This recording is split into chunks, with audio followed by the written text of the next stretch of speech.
Imagine if you're not studying the periodic table in class 9th and 10th, how difficult is it going to be for you to understand the basis of elements in classes 11th and 12th? I think this change is related to political change in the country also.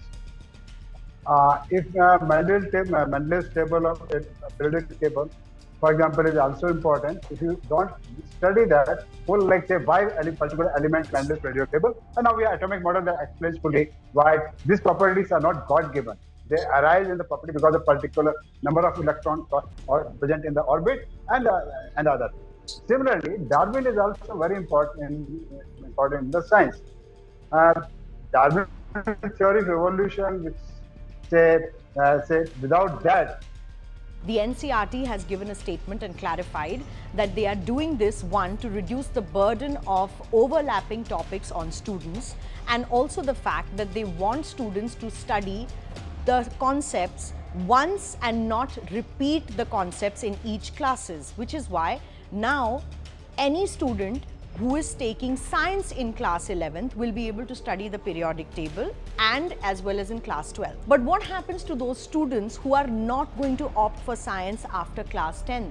Even as students take arts or commerce or any other stream later on, they're never going to be able to understand the theory of evolution by Darwin or the periodic table later on. Just imagine if you're an art student now and you want to take commerce in future, but elemental knowledge of knowing these things was what made the Indian students' knowledge base greater than most other courses as well as boards across the world as well. On one hand, the NCERT has taken out topics like the Darwin's theory of evolution as well as the periodic table, and more than 4,000 scientists in India and a community of scientists are aghast and upset at what they have done. So we spoke to scientists and here is what they have to say on how this will impact the future of children. If you take the countries where the Darwin has been removed, India is not alone, unfortunately. Turkey doesn't have evolution, and so this government came in power, they removed Darwin.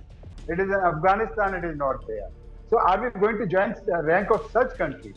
Like for example, even in America, when the Darwin was introduced for the first time, after Darwin developed his theory, there were a lot of hue and cry by the church. Okay, this is the anti-God theory, and teacher and scientists have won that case. These are just a spate of deletions that are happening under the government's National Education Policy 2020. And before that, the CBSE board and the NCERT have deleted umpteen references to not just Mahatma Gandhi and also Maulana Abdul Kalam Azad, but also other references related to Mughal history at various levels. For more informative videos like this, keep watching India Today News Mo.